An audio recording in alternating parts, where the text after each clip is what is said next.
Hello students, welcome to our YouTube channel.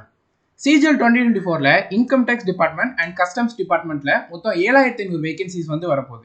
இந்த வேகன்சிஸ்ல ஒவ்வொரு ஜோனுக்கும் எவ்வளவு வேகன்சிங்கிற அந்த டீடைல்டு இன்ஃபர்மேஷன் கிடைச்சிருக்கு. அதை தான் நாம இந்த வீடியோல டிஸ்கஷன் பண்ண போறோம். இந்த வீடியோக்கு ரொம்ப டைம் ஸ்பெண்ட் பண்ணி நம்ம ரெடி பண்ணியிருக்கோம். ஸோ இந்த வீடியோவை கம்ப்ளீட்டாக பாருங்க. உங்களுக்கு யூஸ்ஃபுல்லாக இருக்குங்கிற பட்சத்தில் கட்டாயம் சேனலை சப்ஸ்கிரைப் பண்ணிக்கோங்க. இந்த வீடியோவை லைக் பண்ணி நிறைய பேருக்கு ஷேர் பண்ணுங்க.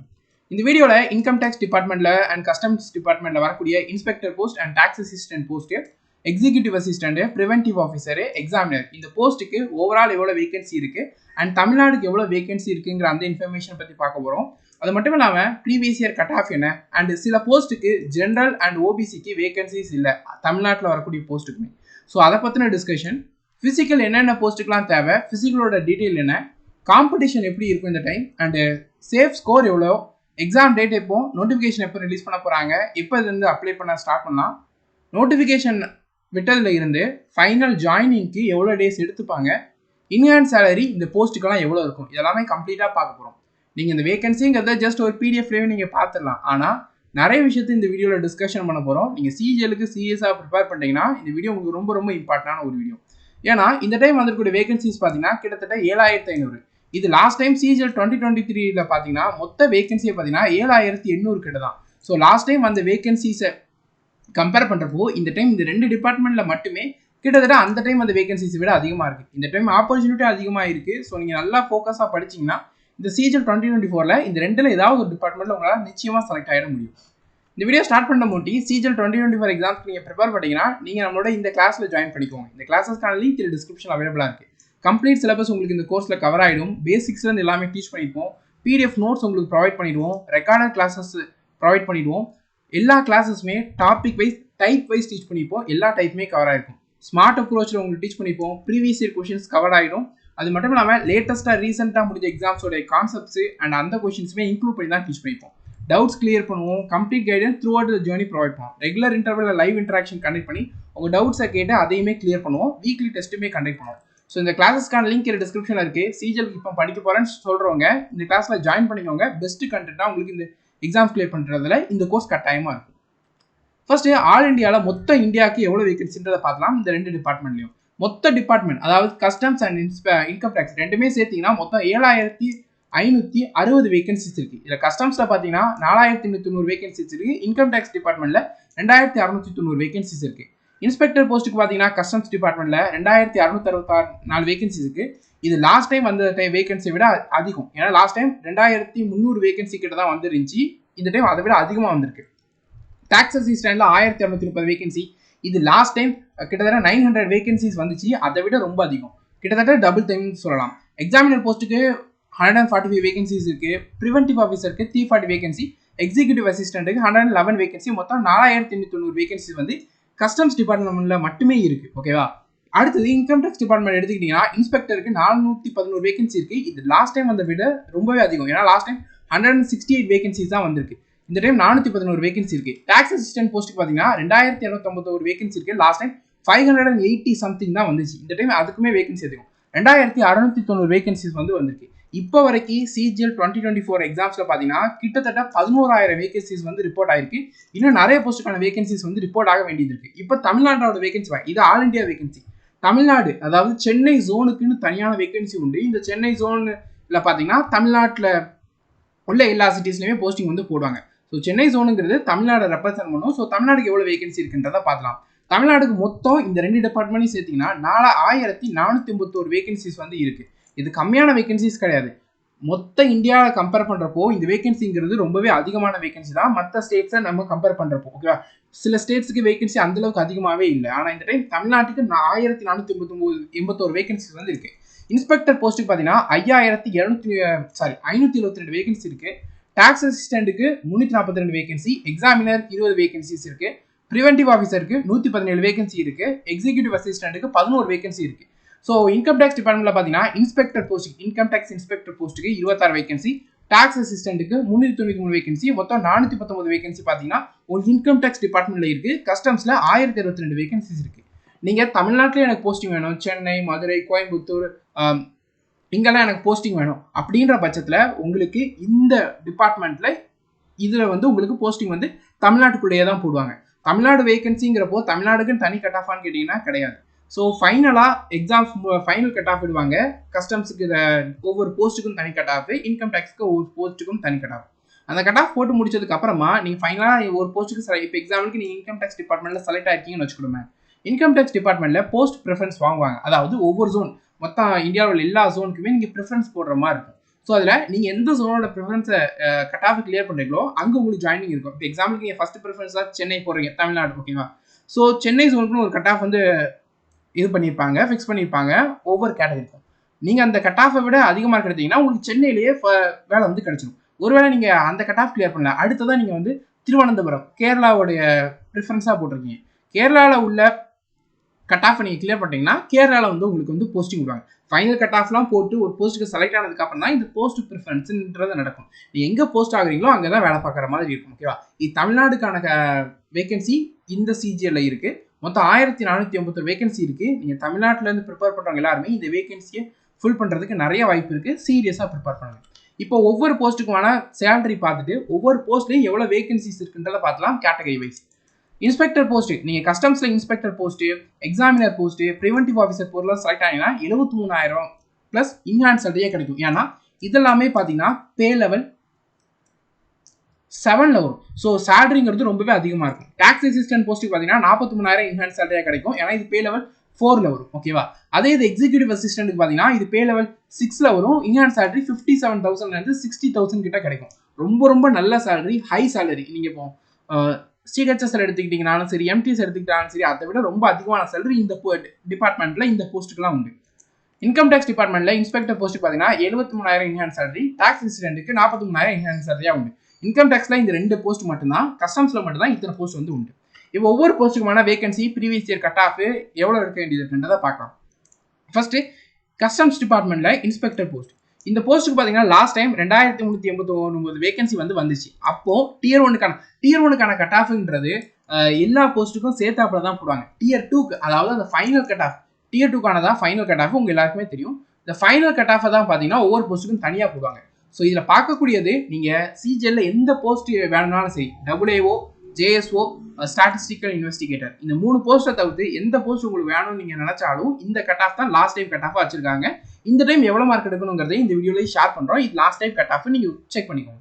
ஸோ சென்னை ஜோனுக்கு பார்த்தீங்கன்னா கஸ்டம்ஸில் இன்ஸ்பெக்டர் போஸ்ட்டுக்கு பார்த்தீங்கன்னா சென்னை ஜோனுக்கு 572 வேகன்சி இருக்குது. ஒவ்வொரு கேட்டகரிக்கும் எவ்வளோ வேகன்சி இருக்குன்றதை பார்க்கலாம். டீசென்ட்டான வேகன்சி தான் இந்த டைம் இருக்குது.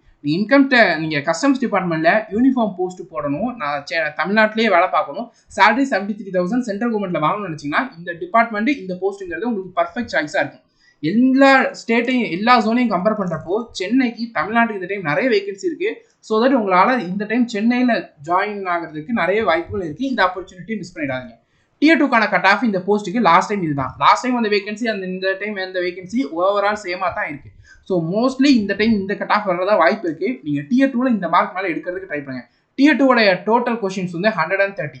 முடிஞ்ச அளவுக்கு எல்லாருமே 110 கொஷின்ஸு கரெக்டாக ஆன்சர் பண்ண பாருங்கள். எந்த போஸ்ட்டாக இருந்தாலும் உங்களுக்கு கிடைச்சிடும். இந்த போஸ்ட்டுக்கு லாஸ்ட் டைம் இதுதான் கட் ஆஃப். அடுத்தது examiner post and preventive officer post. Examiner போஸ்ட்டுக்கு பார்த்தீங்கன்னா எப்போவுமே வேகன்சி கொஞ்சம் கம்மியாக தான் வரும் ப்ரிவென்டிவ் ஆஃபீஸர் கம்பேர் பண்ணுறப்போ. லாஸ்ட் டைம் எக்ஸாமினருக்கு 80 வேகன்சி, ப்ரிவென்டிவ் ஆஃபீஸருக்கு 276 வேகன்சி. ஆனால் இந்த டைம் அதெல்லாம் விட அதிகம் தான். ஸோ டியர் 1க்கான கட் ஆஃப் தான். டியர் 2க்கான கட் ஆஃப் இந்த இடத்துல மென்ஷன் பண்ணியிருக்கோம். எக்ஸிக்யூட்டிவ் அசிஸ்டன்ட்டுக்கு எவ்வளோ கட் ஆஃப், ப்ரிவென்டிவ் ஆஃபீஸருக்கு எவ்வளோ கட் ஆஃப்ன்றது. கட் ஆஃப் அந்தளவுக்கு ரொம்ப அதிகமாலாம் இல்லை. காரணம் என்னன்னா லாஸ்ட் டைம் வந்து ஒரே ஒரு ஷிஃப்ட்டில் தான் எக்ஸாம் நடந்துச்சு. அதனால தான் கட் ஆஃப் இந்த ரேஞ்சில் இருக்குது. இந்த டைமே அதே ஒரே ஒரு ஷிஃப்ட்டில் தான் எக்ஸாம்ஸ் நடக்கும், டியர் 2 எக்ஸாம்ஸ். ஸோ இந்த ரேஞ்சில் தான் மார்க் இருக்கும். இந்த மார்க்கை நீங்கள் டார்கெட் பண்ணுறத இப்போதுலேருந்தே ஒர்க் பண்ணுங்க. டியர் 2க்குன்னு தனியாக ப்ரிப்பேர் பண்ணுங்கிறது கிடையாது. டியர் 1க்கு என்ன படிக்கிறீங்களோ அதே டியர் 2க்கும் வரப்போகுது. ஸோ அதில் கொஷினோட நம்பர்ஸ் அதிகமாக இருக்கும், அண்ட் மார்க்ஸும் அதிகமாக இருக்கும். அந்த ஒரு சேஞ்ச் இருக்குமே தவிர்த்து நீங்கள் டியர் 1க்கு என்ன படிக்கிறீங்களோ அதை நல்லா தரவாக கவர் பண்ணிட்டீங்கனாலே டியர் 2ல உங்களால் ரொம்ப நல்லாவே பெர்ஃபார்ம் பண்ண முடியும். இப்போ எக்ஸாமினர் போஸ்ட்டுக்கு பார்க்கலாம். எக்ஸாமினர் போஸ்ட்டுக்கு பார்த்தீங்கன்னா டோட்டல் வேகன்சி 145. இதில் சென்னை ஜோனுக்கு பார்த்தீங்கன்னா 20 வேகன்சி இருக்குது. ஒவ்வொரு கேட்டகரிக்கு என்ன வேகன்சின்னு பார்த்தீங்கன்னா எஸ்டி கேண்டிடேட்டுக்கு இந்த டைம் வேகன்சி இல்லை. ஓபிசிக்கு 8 வேகன்சி இருக்குது, இடபிள்யூஎஸ்க்கு 1 வேகன்சி இருக்குது, ஜென்ரலுக்கு 9 வேகன்சிஸ் வந்து இருக்குது. அதே இது நீங்கள் ப்ரிவென்டிவ் ஆஃபீஸர் போஸ்ட்டுக்கு பார்த்தீங்கன்னா மொத்தம் 340 வேகன்சிஸ் வந்து இருக்குது டோட்டலாக. இல்லை சென்னைக்கு பார்த்தீங்கன்னா தமிழ்நாட்டுக்கு ஜென்ரலுக்கு 53 வேகன்சி, எஸ்சிக்கு 21 வேகன்சி, எஸ்டிக்கு 6 வேகன்சி, ஓபிசிக்கு 24 வேகன்சி, இடபிள்யூஎஸ்க்கு 13 வேகன்சிஸ் வந்து இருக்கு இந்த போஸ்ட்ல. அடுத்தது டாக்ஸ் அசிஸ்டன்ட். நிறைய பேர் ப்ரிஃபர் பண்ணக்கூடிய ஒரு போஸ்ட், டீசென்டான சேலரி கிடைக்கும், தமிழ்நாட்டிலே உங்களுக்கு ஜாப் வந்து கிடைக்கும், அதுல எந்த பிரச்சனையும் இருக்காது. மோஸ்ட்லி லாஸ்ட் டைம் 900 வேகன்சி, அதுக்கான கட் ஆஃப் எவ்வளோன்றதை பார்த்துக்கோங்க, Tier 2க்கான கட் ஆஃப். ஆனால் இந்த டைம் அதை விட ரொம்ப அதிகம். ஸோ இந்த மார்க்கை நீங்கள் டார்கெட் பண்ணியா ஷியோர் ஷார்ட்டாக டாக்ஸ் அசிஸ்டன்ட் போஸ்ட்டை நீங்கள் கிளியர் பண்ணிடலாம். ஸோ இல்லை சென்னை ஜோனில் பார்த்தீங்கன்னா ஜிஎஸ்டியில் பார்த்தீங்கன்னா 266 வேகன்சி இருக்குது, கஸ்டம்ஸில் பார்த்தீங்கன்னா 76 வேகன்சி இருக்குது. ஒவ்வொரு கேட்டகரிக்கும் எவ்வளோ வேகன்சிஸ் இருக்குன்றத பார்க்கலாம். எல்லா கேட்டகரிக்குமே வேகன்சிஸ் வந்து இருக்குது. ஓகேவா? ஸோ திருவனந்தபுரத்தில் எவ்வளோ வேகன்சி இருக்குன்றதை நீங்கள் செக் பண்ணிக்கலாம். கேரளா ஸ்டூடெண்ட்ஸு, பெங்களூருக்கு எவ்வளோ வேகன்சி இருக்குன்ட்டு கர்நாடகா ஸ்டூடெண்ட்ஸ் வந்து செக் பண்ணிக்கலாம். ஓகேவா? அடுத்தது எக்ஸிக்யூட்டிவ் அசிஸ்டன்ட். இதுவுமே ஒரு கஸ்டம்ஸ் டிபார்ட்மெண்ட்ல ரொம்ப நல்ல சேலரி தரக்கூடிய ஒரு போஸ்ட். ரீசெண்டாக ஒரு 2-3 வருஷமா தான் இந்த வேகன்சிஸ் வந்து இன்க்ளூட் பண்ணியிருக்காங்க. ஸோ இதில் லாஸ்ட் டைம் கட் ஆஃப்ன்றது இதுதான், வேகன்சி 570 தான். ஆனால் இந்த டைம் பார்த்தீங்கன்னா வேகன்சி ரொம்பவே கம்மியாக இருக்குது. ஏன்னா இது 2 டைம் 3 டைம் தான் வந்திருக்கு. அண்ட் இதில் வேகன்சி 111. இந்த டைம் இந்த போஸ்ட்டுக்கான வேகன்சி இந்த லாஸ்ட் டைம் வந்ததை விட கட்டாயமாக இன்க்ரீஸ் ஆகும். ஸோ இந்த போஸ்ட்டுக்கான சென்னை வேகன்சி பார்த்தலாம், ஜிஎஸ்டியில் 11 வேகன்சி இருக்குது, கஸ்டம்ஸில் எக்ஸிக்யூட்டிவ் அசிஸ்டன்ட்டுக்கு 0 வேகன்சி தான் ரிப்போர்ட் பண்ணியிருக்காங்க இது வரைக்கும். ஸோ அது மட்டும் இல்லாமல் ஓபிசி அண்ட் இடபிள்யூஎஸ் இந்த 2 கேட்டகரிக்குமே பார்த்தீங்கன்னா இந்த பர்டிகுலர் போஸ்ட்டுக்கு வேகன்சிஸ் இல்லை. சென்னைக்கு தான் நீங்கள் கிளியர் எக்ஸிக்யூட்டிவ் அசிஸ்டண்டா OBC candidate and EWS candidate பார்த்தீங்கன்னா எக்ஸாம்ஸ் வந்து கிளியர் பண்ணலாம் ஓபிசி அண்ட் இடபிள்யூஎஸ் கேட்டகரியில். ஆனால் சென்னை ஜோனில் உங்களுக்கு ஜாப் கிடைக்காது. ஆனால் சென்னை ஜோனில் 0 வேகன்சி தான் இருக்குது. இதை மட்டும் நோட் பண்ணிக்கோங்க. அடுத்தது income tax department inspector post. Last time இந்த போஸ்ட்டுக்கு வேகன்சி 168 தான். Tier 1க்கான கட் ஆஃப் செக் பண்ணிக்கோங்க, Tier 2க்கான கட் ஆஃப் இந்த மார்க் வச்சுட்டாங்க. ஆனால் இந்த டைம் வேகன்சி பார்த்தீங்கன்னா கிட்டத்தட்ட 2.5 டைம்ஸ் இருக்குது. இல்லை சென்னைக்கு பார்த்தீங்கன்னா மொத்தம் 26 வேகன்சி இருக்குது. ஜென்ரல் கேண்டிடேட் அண்ட் ஓபிசி கேண்டிடேட்டுக்கு பார்த்தீங்கன்னா இந்த டைம் தமிழ்நாட்டில் வேகன்சி இல்லை. ஆனால் மற்ற ஜோன் எல்லாத்துக்குமே வேகன்சிஸ் வந்து இருக்குது. அதனால் டிமோட்டிவேட் ஆகாதீங்க. ஓபிசி ஜென்ரல் கேண்டிடேட்டு உங்கள் கேட்டகரியிலேயே நீங்கள் வந்து இன்கம் டேக்ஸ் இன்ஸ்பெக்டராக இந்த டைம் செலக்ட் ஆகலாம். மற்ற ஜோனில் போஸ்டிங் இருக்கிற மாதிரி இருக்கும். ஏன்னா சென்னையில் பார்த்தீங்கன்னா ஜென்ரல் அண்ட் ஓபிசிக்கு வேகன்சிஸ் இந்த டைம் இல்லை. ஓகேவா? அதனால் டிமோட்டிவேட் ஆகாதீங்க. இதே சேலரி தான் பார்த்தீங்கன்னா உங்களுக்கு கஸ்டம்ஸ் டிபார்ட்மெண்ட்டில் எக்ஸாமினரு ப்ரிவென்டிவ் ஆஃபீஸர் போஸ்ட்டுக்கும் இருக்குது. அண்ட் இன்கம் டேக்ஸ் இன்ஸ்பெக்டர் போஸ்ட்டுக்குமே அதே சேலரியில் உள்ளது தான் இருக்குது. ஸோ ரெண்டுத்துக்குமே சேம் லெவலில் தான் உங்களுக்கு ரெஸ்பெக்ட்டுங்கிறது கிடைக்கும். இது யூனிஃபார்ம் போஸ்ட்டு, அது நான் யூனிஃபார்ம் போஸ்ட்டு. அந்த ஒரு சேஞ்ச் இருக்கும், சில சேஞ்சஸ் வந்து இருக்கும். ஸோ அதனால் டிமோட்டிவேட் ஆகாமல் நல்ல வேகன்சி இந்த டிபார்ட்மெண்ட்டில் இருக்குது. ஸோ ஆப்பர்ச்சுனிட்டியை மிஸ் பண்ணிடாதீங்க. ஏன்னா லாஸ்ட் டைம் சிஜிஎல் எக்ஸாம்ஸ் வந்து ஏப்ரலில் நோட்டிஃபிகேஷன் விட்டாங்க, எக்ஸாம் ஜூனில் கண்டக்ட் பண்ணியிருந்தாங்க. ஓகேவா? அதுக்கப்புறம் அடுத்த சிஜிஎல் பார்த்தீங்கன்னா இந்த வருஷம் அக்டோபரில் தான் வந்து வருது. கிட்டத்தட்ட 10 to 11 மந்த் பார்த்தீங்கன்னா கேப்புக்கு அப்புறம் தான் வருது. ஸோ அடுத்த சிஜிஎல் எப்போ வரும்னு சொல்ல முடியாது. டிலே ஆகி கூட வரலாம், 1 year டிலே ஆகலாம், இல்லைனா வந்து ரொம்ப சீக்கிரமாக வரலாம். அது இப்போ ப்ரெடிக்ட் பண்ண முடியாது. அதனால் இப்போ இருக்கக்கூடிய ஆப்பர்ச்சுனிட்டி யூஸ் பண்ணி ஒரு போஸ்ட்டில் செலக்ட் ஆகிடுங்க. ஒரு போஸ்ட்டில் செலக்ட் ஆனதுக்கு அப்புறமும் கூட நீங்கள் வந்து இன்னொரு டைம் எக்ஸாம் இல்லை, நிறைய பேர் அப்படி எக்ஸாம் வந்து எழுதுவாங்க. நீங்கள் இந்த டைம் ஒரு வேளை உங்களுக்கு இன்கம் டேக்ஸ் கிடச்சி வேறு ஜோனில் நீங்கள் செலக்ட் ஆனாலும் அடுத்த டைம் சிஜிஎல் எக்ஸாம்ஸ் எழுதுங்க. அதில் வேகன்சிஸ் வரப்போ அந்த டைம் கிளியர் பண்ணி அந்த டைம் வந்து தமிழ்நாட்டுக்கு போஸ்டிங் வாங்கிட்டு வாங்க. ஓகேவா? அடுத்த tax assistant post. Last time 587 vacancies இருந்திருக்கு. Tier 2க்கான கட் ஆஃப் இது. ஆனால் இந்த டைம் பார்த்தீங்கன்னா வேகன்சி கிட்டத்தட்ட 4 டைம்ஸ் அதிகமாக இருக்குது. தமிழ்நாடோட வேகன்சி பார்த்தீங்கன்னா 393 வேகன்சி. ஒவ்வொரு கேட்டகரிக்கும் எவ்வளோ வேகன்சி இருக்குன்றதை நீங்கள் செக் பண்ணிக்கலாம். ஓகேவா? ஒருவேளை உங்களுக்கு இன்கம் டேக்ஸில் தமிழ்நாட்டில் வேகன்சி தமிழ்நாடு தான் 100% வேணும்னா டாக்ஸ் அசிஸ்டன்ட் நீங்கள் ப்ரிஃபர் பண்ணலாம். ஸோ ரெண்டுமே ஒரே டிபார்ட்மெண்ட் தான், சேலரி டிஃபர் ஆகும். அடுத்த டைம் கிளியர் பண்ணி நீங்கள் இன்கம் டேக்ஸ் இன்ஸ்பெக்டராக கூட செலக்ட் ஆகிக்கலாம். ஓகேவா? எந்த ஒரு போஸ்ட்டாக இருந்தாலுமே கிளியர் பண்ணிவிடுங்க.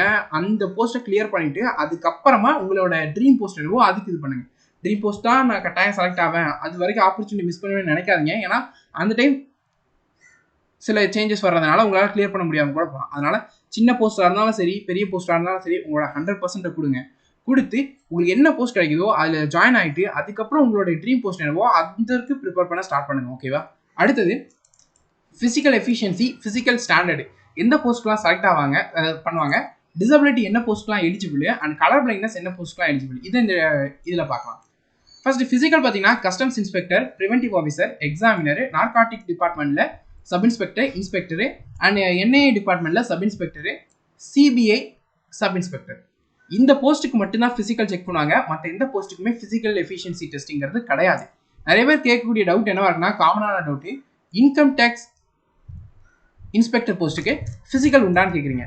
இன்கம் டேக்ஸ் இன்ஸ்பெக்டர் போஸ்ட்டுக்கு ஃபிசிக்கலுங்கிறது கிடையாது. ஓகேவா?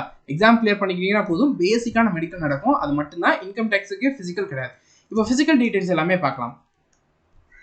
கஸ்டம்ஸ் டிபார்ட்மெண்ட்டில் inspector, எக்ஸாமினரு, preventive officer, and narcotic டிபார்ட்மெண்ட்ல இன்ஸ்பெக்டர் அண்ட் சப் இன்ஸ்பெக்டர். இதுக்கு பிசிக்கல் என்னன்றதை பார்க்கலாம். மெயிலாக இருக்கீங்கன்னா ஹைட்டு மினிமம் 157.5 சென்டிமீட்டர் இருக்கணும். செஸ்ட் பார்த்தீங்கன்னா 81 சென்டிமீட்டர் இருக்கணும். ஹைட் வந்து ரிலாக்ஸேஷன் பார்த்தீங்கன்னா எஸ்டி கேண்டிடேட்டுக்கு மட்டும்தான், மற்ற யாருக்குமே ரிலாக்ஸேஷன் கிடையாது. ஃபிசிக்கல் டெஸ்ட் பார்த்தீங்கன்னா வாக்கிங் பார்த்தீங்கன்னா 15 மினிட்ஸில் 600 மீட்டர்ஸை நீங்கள் கிராஸ் பண்ணணும். சைக்கிளிங் பார்த்தீங்கன்னா 30 மினிட்ஸை 8 கிலோமீட்டர்ஸாக கிராஸ் பண்ணணும். இவ்வளவு தான் physical efficiency, physical standard.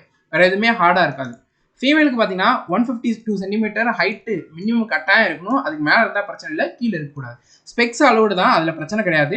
Wait பார்த்தீங்கன்னா 48 kgs வந்து இருக்கணும். ஓகேவா? ஃபிசிக்கல் டெஸ்ட் பார்த்தீங்கன்னா ஃபீமேலுக்கு 1 கிலோமீட்டர் 20 மினிட்ஸில் வாக்கிங் பண்ணணும், 3 கிலோமீட்டர்ஸை 25 மினிட்ஸில் சைக்கிளிங் பண்ணணும். இவ்வளோ தான் ஃபிசிக்கல் வந்து ஸ்பெக்ஸ் போட்டிருக்கவங்க எலிஜிபிள் தான். ஃபிசிக்கல் இவ்வளோ தான், இதை மட்டும் செக் பண்ணிக்கலாம். இந்த பிடிஎஃப் நம்ம டெலகிராமில் ஷேர் பண்ணுறோம், டெலகிராமில் செக் பண்ணி பார்த்துக்கோங்க. உங்களுக்கு ஏதாவது டவுட் இருந்தால் அதில் நீங்கள் கிளியர் பண்ணிக்கலாம். அடுத்தது சிபிஐயோட சப் இன்ஸ்பெக்டர். ஃபிசிக்கல் ரொம்ப ஸ்ட்ரிக்டாக பார்ப்பாங்க. ஹைட்டு பார்த்தீங்கன்னா மென்னுக்கு 165, ஃபீமேலுக்கு 150. Relaxation ST candidate and tribals இவங்களுக்கு மட்டும் தான் உண்டு. ஹில்ஸ்மேனுக்கு செஸ்ட்டு 76 சென்டிமீட்டர், இது மெயிலுக்கு மட்டும்தான். விஷன் பார்த்தீங்கன்னா ஐசைட்டு வித் இல்லைனா வித்தவுட் கிளாஸ். ஸ்பெக்ஸ் அளவோடு தான், கிளாஸ் போட்டு இல்லைனா கிளாஸ் போடாமல். ஐ பார்த்தீங்கன்னா டிஸ்டன்ஸில் இந்த இதில் இருக்கணும், நியர் விஷன் இந்த இதில் இருக்கணும், அளவுல தான். அடுத்தது பார்த்தீங்கன்னா நேஷனல் இன்வெஸ்டிகேஷன் ஏஜென்சி. இதில் பார்த்தீங்கன்னா சப் இன்ஸ்பெக்டர் போஸ்ட். ஹைட்டு மெயிலுக்கு 170, ஃபீமேலுக்கு 150. எஸ்டி கேண்டிடேட்டுக்கு பார்த்தீங்கன்னா ரிலாக்ஸேஷன் உண்டு 5 சென்டிமீட்டர். செஸ்ட்டு பார்த்தீங்கன்னா 76 இருக்கணும். விஷன் பார்த்தீங்கன்னா வித்தர் கிளாஸு, ஸ்பெக்ஸ் அளவோடு தான். ஸோ இந்த ரேஞ்சுக்குள்ளே இருக்கணும். ஓகேவா? அடுத்தது சப் இன்ஸ்பெக்டரு நார்காட்டிக் கண்ட்ரோல் பீரோ, ஹோம் அஃபேர்ஸ். ஹைட் இந்த 165, ஃபீமேலுக்கு 152. ஓகேவா? செஸ்ட் 76 சென்டிமீட்டர் தான், ஐ இவ்வளோ தான். ஓகேவா? ஸோ இதெல்லாம் ஃபிசிக்கல் எஃபிஷியன்சி டெஸ்ட் கிடையாதான்னு கேட்டிங்கன்னா கிடையாது. ஃபிசிக்கல் எஃபிஷியன்சி டெஸ்ட்டுங்கிறது மேலே சொன்ன அந்த examiner post, preventive officer, GST inspector, நார்காட்டிக்கோட சப் இன்ஸ்பெக்டர், இன்ஸ்பெக்டர், இந்த போஸ்ட்டுக்கெல்லாம் தான் உண்டு. ஓகேவா? இந்த சைக்கிளிங் இதெல்லாம் உண்டு. மற்றவங்களுக்கு ஃபிசிக்கல் ஸ்டாண்டர்ட் இதெல்லாம் ரொம்ப ஸ்ட்ரிக்டாக வந்து செக் பண்ணுவாங்க. ஸோ இதான் ஃபிசிக்கல். இப்போ கலர் பிளைண்ட்னஸ் உள்ளவங்க யாருக்கலாம்? இந்த பிடிஎஃப் நம்ம டெலகிராமில் ஷேர் பண்ணுறோம். இதில் லாஸ்ட் இதில் பார்த்தீங்கன்னா உங்களுக்கு கலர் பிளைண்ட்னஸ் எந்த போஸ்ட்டுலாம் எலிஜிபிள் இல்லைன்றதை கொடுத்துருப்பாங்க. ஸோ இப்போ உங்களுக்கு இன்கம் டேக்ஸ் இன்ஸ்பெக்டர் போஸ்ட்டுக்கு கலர் பிளைண்ட்னஸ் எலிஜிபிளா இல்லையான்ற டவுட் இருக்குன்னா, இன்கம் டேக்ஸ் டிபார்ட்மெண்ட் போஸ்ட்டுக்கு லாஸ்ட்டாக பார்த்தீங்கன்னா எஸ்ன்னு போட்டுக்கும். அதாவது இந்த போஸ்ட்டு கலர் பிளைண்ட்னஸ் உள்ளவங்க எலிஜிபிள் தான், நீங்கள் இந்த போஸ்ட்டை ப்ரிஃபர் பண்ணலாம். அதே இது ஜிஎஸ்டி இன்ஸ்பெக்டர், கஸ்டம்ஸ் இன்ஸ்பெக்டர் பார்த்தீங்கன்னா கலர் பிளைண்ட்னஸ் எலிஜிபிள் கிடையாது. ஸோ நோ போட்டுப்பாங்க. கஸ்டம்ஸில் எந்த டிபார்ட்மெண்ட்லையுமே பார்த்தீங்கன்னா கலர் பிளைண்ட்னஸ் எலிஜிபிள் கிடையாது. எக்ஸாமினர் கலர் பிளைண்ட்னஸ் எலிஜிபிள் கிடையாது. Preventive officer colour blindness eligible கிடையாது. இன்கம் டேக்ஸுக்கு கலர் பிளைண்ட்னஸ் உள்ளவங்க எலிஜிபிள் தான். போஸ்டல் டிபார்ட்மெண்ட்ல இன்ஸ்பெக்டராக இருக்கிறவங்க கலர் பிளைண்ட்னஸ் எலிஜிபிள் தான். இதை மட்டும் நீங்கள் வந்து செக் பண்ணுங்க. ஏஎஸ்ஓ எல்லா போஸ்ட்டுக்குமே கலர் பிளைண்ட்னஸ் எலிஜிபிள் தான். ஒரே ஒரு டிபார்ட்மெண்ட், அதாவது நேஷனல் இன்ஃபர்மேஷன் சென்டர்ஸில் ஐடி, அதில் மட்டும் ஏஎஸ்ஓக்கு வந்து கலர் பிளைண்ட்னஸ் எலிஜிபிள் கிடையாது. மற்ற மோஸ்ட்லி எல்லா போஸ்ட்டுக்குமே கலர் பிளைண்ட்னஸ் எலிஜிபிளாக தான் இருப்பீங்க. கஸ்டம்ஸில் மட்டும் கலர் பிளைண்ட்னஸ் எலிஜிபிளாக இருக்க மாட்டீங்க. அதை மட்டும் ஒன் டைம் செக் பண்ணிக்கோங்க. இந்த பிடிஎஃப் நம்ம டெலகிராமில் ஷேர் பண்ணுறோம். ஓகேவா? அடுத்த டிசபிலிட்டி உள்ளவங்க எந்த போஸ்ட்லாம் எலிஜிபிள்? டிசபிலிட்டி உள்ளவங்க எந்த போஸ்ட்லாம் எலிஜிபிள்ன்றதை பார்த்தீங்கன்னா இந்த பிடிஎஃப் நம்ம டெலகிராம் சேனலில் ஷேர் பண்ணியிருக்கோம். ஸோ அதில் நீங்கள் செக் பண்ணிக்கலாம். என்னென்ன போஸ்ட்டுக்கு பார்த்தீங்கன்னா ஃபிசிக்கல் என்ன டிசபிலிட்டி உள்ளவங்க எலிஜிபிள். இதில் சூட்டபிள் டிசபிலிட்டின்னு கொடுத்துருப்பாங்க ஒவ்வொரு போஸ்ட்டுக்கும். ஓகேவா? ஸோ இப்போ எக்ஸாம்பிளுக்கு நீங்கள் இன்கம் டேக்ஸ் இன்ஸ்பெக்டர் அதை எடுத்தீங்கன்னா ஜஸ்ட் இன்கம் இந்த பிடிஎஃப் இதுக்கான லிங்கை கீழே நம்ம டெலகிராம் சேனலில் ஷேர் பண்ணுறோம். டிஸ்கிரிப்ஷனில் லிங்க் தரோம். அந்த லிங்க் கிளிக் பண்ணி டேரெக்டாக இதை வந்து டவுன்லோட் பண்ணிக்கலாம். ஓகேவா? ஜஸ்ட்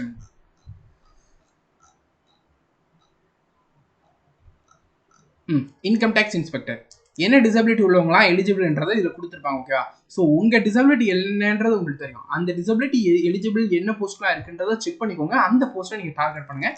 இதற்கான பிடிஎஃப் டெலகிராமில் ஷேர் பண்ணுறோம். இப்போ காம்படிஷனை பற்றி பார்க்கலாம். டியர் 1க்கு நீங்கள் ப்ரிப்பேர் பண்ணுறீங்க. டியர் 1 குவாலிஃபை பண்ணுறது பார்த்தீங்கன்னா 100% நான் குவாலிஃபை பண்ணணும். எனக்கு நார்மலைசேஷன் ஒரு ஹெல்ப் தேவையில்லை. நான் 100% கிளியர் பண்ணணும். நான் டியர் 1 முடிஞ்சோடனே டியர் 2க்கு இமீடியட்டாக ப்ரிப்பேர் பண்ணணும்னு நினைக்கிறீங்கன்னா ஜென்ரல், ஓபிசி, இடபிள்யூஎஸ் 70லேருந்து 75 கொஸ்டினுக்கு மேலே கரெக்டாக அட்டன் பண்ணிவிடுங்க. நிச்சயமாக டியர் 1 குவாலிஃபை பண்ணிடலாம். ஏன் 70லேருந்து 75 கொஸ்டின் சொல்கிறோன்னா, இந்த டைம் வேகன்சி நல்ல வேகன்சி தான் வரப்போகுது.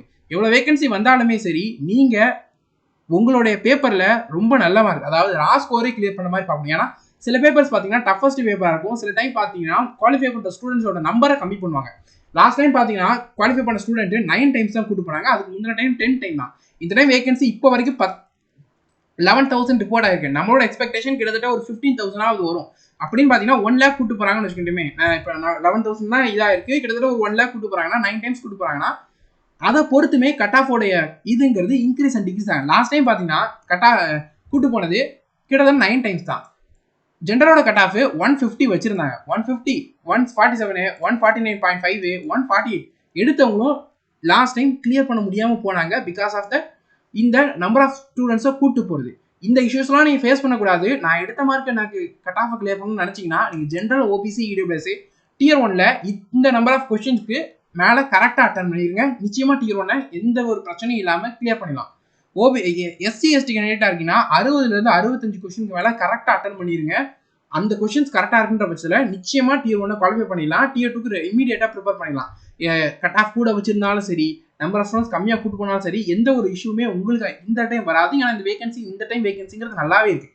ஸோ இந்த மார்க் மேலே டார்கெட் பண்ணுங்கள். இந்த மார்க் மேலே கன்சிஸ்டண்டாக இப்போவே மார்க் டெஸ்ட்டில் எடுத்தீங்கன்னா நிச்சயமாக கிளியர் பண்ணிடலாம். லாஸ்ட் டைம் மாதிரியான இஷ்யூஸை ஃபேஸ் பண்ணாமல் இருக்கிறதுக்கு இப்போதுலேருந்தே நிறைய மார்க் டெஸ்ட் போடுங்க, நிறைய ரிவைஸ் பண்ணுங்க, வீக் ஏரியா என்னன்றதை கண்டுபிடிச்சு இமீடியட்டாக சரி பண்ணுங்க. இந்த ஒரு கொஸ்டின் தானே 2 கொஸ்டின் தானே அந்த மைண்ட் செட் இல்லாமல் எங்கெங்கே டிஃபிகல்ட்டி ஃபேஸ் பண்ணுறீங்களோ இமீடியட்டாக அந்த இடத்துல அதையே சரி பண்ணிவிடுங்க. அடுத்தது டியூரேஷன் பற்றி பார்க்கலாம். நோட்டிஃபிகேஷன் 11th ஜூன் வரப்போகுது. 11th ஜூன் கட்டாயமாக வந்துருமான்னு கேட்டிங்கன்னா 7th மே எம்டிஎஸ் எக்ஸாம்ஸ்க்கான நோட்டிஃபிகேஷன் வந்து வர வேண்டியது. அந்த நோட்டிஃபிகேஷன் இன்னும் வரல. ரீசன் எலெக்ஷன் இஷ்யூஸ் இருக்குது, எலெக்ஷன் நடந்துகிட்டு இருக்குது, அதனால இருக்கலாம். மோஸ்ட்லி 11 ஜூன் வருமானு கேட்டிங்கன்னா அன்றைக்கி வரலாம், இல்லைனா கொஞ்சம் டிலே ஆகி வரலாம். ஏன்னா இந்த டைம் வந்து எல்லா நோட்டிஃபிகேஷனும் பார்த்தீங்கன்னா கொஞ்ச நாள் கழிச்சு தான் விட்டுருக்காங்க. ஸோ அதனால் இந்த டைமே கொஞ்சம் டிலே ஆகலாம். ஒருவேளை அன்னைக்கே வந்துச்சுன்னா அன்னைக்கே அப்ளை பண்ண டேட் ஸ்டார்ட் ஆகிடும். எக்ஸாம் செப்டம்பர் அக்டோபரில் கண்டக்ட் பண்ணலாம். ஒருவேளை டிலே ஆகி வந்தாலும் எக்ஸாம் செப்டம்பர் அக்டோபரில் கண்டக்ட் பண்ணிடுவாங்க. ஏன்னா கேலண்டரில் அதான் மென்ஷன் பண்ணியிருக்காங்க. அண்ட் அந்த டைமில் எஸ்எஸ்சிக்கு எந்த ஒரு ஷெடியூலுமே இல்லாதனால நிச்சயமாக அந்த டேட்டில் எக்ஸாம் கண்டக்ட் பண்ணிடுவாங்க. நோட்டிஃபிகேஷன் வந்ததுலேருந்தே ஃபைனல் ரிசல்ட் வர எவ்வளோ நாள் ஆகுன்றது நிறைய பேர் டவுட்டாக இருக்கும். 2022 சிஜிஎல் நோட்டிஃபிகேஷன் வந்ததுலேருந்து எக்ஸாம் ஃபைனல் ரிசல்ட் வந்து பார்த்தீங்கன்னா 239 days, அதாவது கிட்டத்தட்ட 8 மாதம். 2023 சிஜிஎல் நோட்டிஃபிகேஷன் பார்த்தீங்கன்னா வந்ததுலேருந்து ஃபைனல் ரிசல்ட் வரதுக்கு 246 days, அதாவது கிட்டத்தட்ட 8 மாதம். ஸோ அதே டைம் டியூரேஷன் எடுக்கிறாங்கன்ற பட்சத்தில் இந்த டைம் நோட்டிஃபிகேஷன் 11th ஜூன் வரப்போது. எக்ஸாம் அக்டோபரில் கண்டக்ட் பண்ண போகிறாங்க. ஸோ மோஸ்ட்லி ஃபைனல் ரிசல்ட் பார்த்தீங்கன்னா பிப்ரவரி மாதம் மிட்டுக்குள்ளே வந்துடும். ஓகே, ஃபைனல் ரிசல்ட் வந்துட்டு ஜாயினிங் எப்போக்குள்ளே நடக்கும்? ஃபைனல் ரிசல்ட் வந்துட்டுனா இமீடியட்டாக ப்ராசஸ் எல்லாமே ஸ்டார்ட் பண்ணிடுவாங்க. என்னென்ன போஸ்ட்டுக்கு ஜோன் ப்ரிஃபரன்ஸ் வாங்க வேண்டியது இருக்கும், அதாவது கஸ்டம்ஸு, இன்கம் டேக்ஸ் இதெல்லாம் ஜோன் ப்ரிஃபரன்ஸ் வாங்குவாங்க. ஸோ அதோட ப்ராசஸ் இமீடியட்டாக ஸ்டார்ட் பண்ணி ஜோன் ப்ரிஃபரன்ஸ் இது அதுக்கப்புறம் அலாட் பண்ணாங்க. சில போஸ்ட் பார்த்தீங்கன்னா ஏஎஸ்ஓ போஸ்ட்லாம் டெல்லி போஸ்டிங் தான் இருக்கும். ஸோ அதுக்கு சீக்கிரம் ஜாயின் நடக்கும். இந்த post preference, postal assistant, customs, postal department இதெல்லாம் போஸ்ட் ப்ரிஃபரன்ஸ் வாங்கி தான் போஸ்டிங் போடுற மாதிரி இருக்கும். ஸோ அதுக்கு கொஞ்சம் டிலே ஆகிற மாதிரி இருக்கும். மோஸ்ட்லி 2 to 3 months பார்த்தீங்கன்னா ஜாயினிங் வந்து ஒன் பை ஒன்னாக ஸ்டார்ட் ஆக ஆரம்பிச்சிடும். 2021 சிஜியில் பார்த்தீங்கன்னா மார்ச்சில் ரிசல்ட் வந்துச்சு, ஏப்ரல் மே 2 மாதம், ஜூன்லலாம் ஜாயினிங் வந்து ஸ்டார்ட் ஆக ஆரம்பிச்சு. டிபார்ட்மெண்ட்டை பொறுத்து கொஞ்சம் டிலே ஆகலாம். மோஸ்ட்லி 2 மாதம் 3 மாதத்தில் பார்த்தீங்கன்னா ஜாயினிங் வந்து இமீடியட்டாக ஸ்டார்ட் ஆகிடும். 2022 சிஜிலோட ஃபைனல் ரிசல்ட்டு மே மாதம் வந்துச்சு. ஓகேவா, செப்டம்பரில் ஜாயினிங் ஸ்டார்ட் ஆச்சு. அதாவது ஜூன், ஜூலை, ஆகஸ்ட் 3 மாதம் முடிச்சு கரெக்டாக செப்டம்பரில் ஜாயினிங் வந்து 1 by 1 ஸ்டார்ட் ஆகிடுது. ஸோ இந்த டைமே அப்படின்னா ஒரு 2 மாதம் 3 மாதம் எடுத்துக்கிட்டிங்கனாலும் சரி, மார்ச், ஏப்ரல், மே வந்து உங்களுக்கு ஜாயினிங் வந்து ஸ்டார்ட் ஆகிடும். ஸோ இந்த மேலேருந்து நெக்ஸ்ட் மே பார்த்தீங்கன்னா நீங்கள் ஜாயின் ஆகிடுவீங்க. அந்த 1 year டியூரேஷனை மட்டும் மைண்டில் வச்சுக்கோங்க. ஸோ எக்ஸாம் ப்ராசஸ் 1 by 1 இமீடியட்டாக ஸ்டார்ட் ஆகும். டைம் ரொம்ப ஃபாஸ்ட்டாக போகும். அதனால் ரொம்ப டைம் இருக்குன்ட்டு ப்ரொகாஸ்டினேஷன் பண்ணி டிலே பண்ணி படிக்காதீங்க. இமீடியட்டாக படிக்க ஸ்டார்ட் பண்ணுங்கள். நிறைய ரிவைஸ் பண்ணுங்கள். ஜென்ரல் நாலேஜில் நிறையா ஃபோக்கஸ் பண்ணுங்கள். ஏன்னா நிறைய பேர் மேக்ஸ், இங்கிலீஷ், ரீசனிங் இதில் ஃபோக்கஸ் பண்ணிவிட்டு ஜென்ரல் நாலேஜில் கோட்டை விட்டுருவாங்க. ஏன்னா ஜென்ரல் நாலேஜ் நீங்கள் எடுக்கக்கூடிய மார்க் தான் அவங்களுக்கு கட் ஆஃப் கிளியர் பண்ணுறதுல ரொம்ப ரொம்ப ஹெல்ப்ஃபுல்லானதாக இருக்கும். அதே நேரத்தில் நீங்கள் நல்ல போஸ்ட் எடுக்கிறதுக்கும் ஜென்ரல் நாலேஜ் ரொம்ப ரொம்ப ஹெல்ப்ஃபுல்லானதாக இருக்கும். அதனால் ஜென்ரல் நாலேஜில் கம்மியான டாப்பிக்கை ஃபோக்கஸ் பண்ணாலும் அந்த டாப்பிக்கில் ரொம்ப ஸ்ட்ராங்காக ஆயிருங்க. ஓகேவா, சிஜிஎல் எக்ஸாம்ஸ் படிக்கிறவங்க இந்த கிளாஸில் கட்டாயம் ஜாயின் பண்ணிக்கோங்க. 4 சப்ஜெக்ட்டுமே தரவாக உங்களுக்கு கம்ப்ளீட்டாக கவர் பண்ணியிருப்போம். பிடிஎஃப் நோட்ஸ் ப்ரொவைட் பண்ணியிருப்போம். அதை நல்லா ப்ராக்டிஸ் பண்ணி நல்லா ரிவைஸ் பண்ணி ப்ரீவியஸ் கொஸ்டின் நல்லா ப்ராக்டிஸ் பண்ணாலே நிச்சயம் சிஜிஎல் எக்ஸாம்ஸ் உங்களால் கிளியர் பண்ணிட முடியும். ஐ ஹோப் இந்த வீடியோ உங்களுக்கு ரொம்ப யூஸ்ஃபுல்லாக இருந்திருக்கும் நம்புகிறோம். நம்ம கிளாஸஸில் ஜாயின் பண்ணுறதுக்கு கூகுள் ப்ளே ஸ்டோர்லேருந்து நம்ம ஆப் இன்ஸ்டால் பண்ணிக்கோங்க. டெலிகிராம் சேனலில் ஃபாலோ பண்ணுங்கள். எக்ஸாம் டேட் அப்டேட் எல்லாத்தையும் இமீடியட்டாக உங்களுக்கு போஸ்ட் பண்ணுவோம். இந்த வீடியோவை லைக் பண்ணிக்கோங்க. டவுட்ஸ் ஏதாவது அண்ட் ஃபீட்பேக்ஸ் ஏதாவது இருந்தால் கமெண்ட் செக்ஷனில் சொல்லுங்கள். வீடியோவை நிறைய ஷேர் பண்ணுங்கள். சேனலை சப்ஸ்கிரைப் பண்ணாதவங்க சப்ஸ்கிரைப் பண்ணிக்கோங்க. Thank you friends and all the best.